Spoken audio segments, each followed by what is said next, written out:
Pembacaan dari kitab Rut.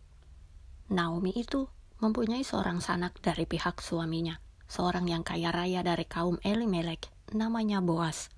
Maka Rut, perempuan Moab itu berkata kepada Naomi, "Biarkanlah aku pergi ke ladang memungut bulir-bulir jelai di belakang orang yang murah hati kepadaku." Dan sahut Naomi kepadanya, "Pergilah, anakku." Pergilah ia, lalu sampai di ladang dan memungut jelai di belakang penyabit-penyabit. Kebetulan ia berada di tanah milik Boas, yang berasal dari kaum Elimelek. Sesudah itu berkatalah Boas kepada Rut, "Dengarlah dahulu, anakku. Tidak usah engkau pergi memungut jelai ke ladang lain, dan tidak usah juga engkau pergi dari sini. Tetapi tetaplah dekat pengerja-pengerja perempuan. Lihat saja ke ladang yang sedang disabit orang itu. Ikutilah perempuan-perempuan itu dari belakang. Sebab aku telah memesankan kepada pengerja-pengerja lelaki, jangan mengganggu engkau. Jika engkau haus, pergilah ke tempayan-tempayan dan minumlah air yang dicedok oleh pengerja-pengerja itu." Lalu sujudlah Rut menyembah dengan mukanya sampai ke tanah dan berkata kepadanya, "Mengapakah aku mendapat belas kasihan daripadamu, sehingga Tuhan memperhatikan aku, padahal aku ini seorang asing?" Boas menjawab, "Telah dikabarkan orang kepadaku dengan lengkap segala sesuatu yang engkau lakukan kepada mertuamu sesudah suamimu mati, dan bagaimana engkau meninggalkan ibu bapamu dan tanah kelahiranmu, serta pergi kepada suatu bangsa yang dahulu tidak engkau kenal." Lalu Boas mengambil Rut dan perempuan itu menjadi istrinya, dan dihampirinyalah dia.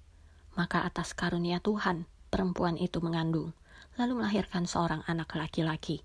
Sebab itu, perempuan-perempuan berkata kepada Naomi, "Terpujilah Tuhan yang telah rela menolong engkau pada hari ini dengan seorang penebus.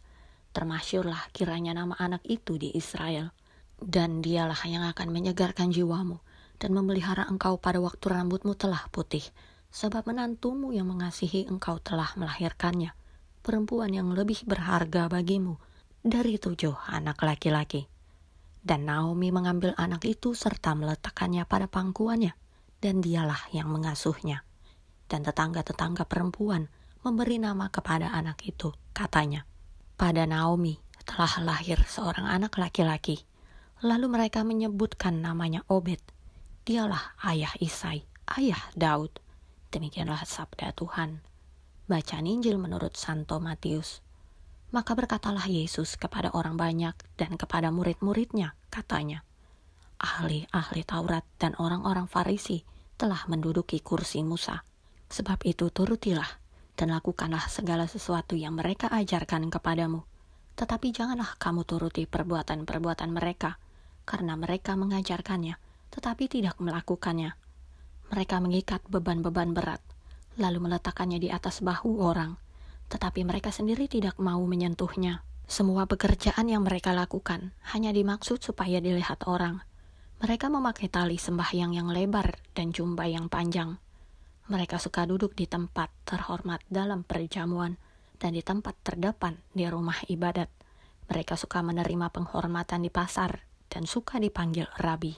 Tetapi kamu, janganlah kamu disebut rabi, karena hanya satu rabimu, dan kamu semua adalah saudara. Dan janganlah kamu menyebut siapapun bapa di bumi ini, karena hanya satu bapamu, yaitu Dia yang di sorga. Janganlah pula kamu disebut pemimpin, karena hanya satu pemimpinmu, yaitu Mesias.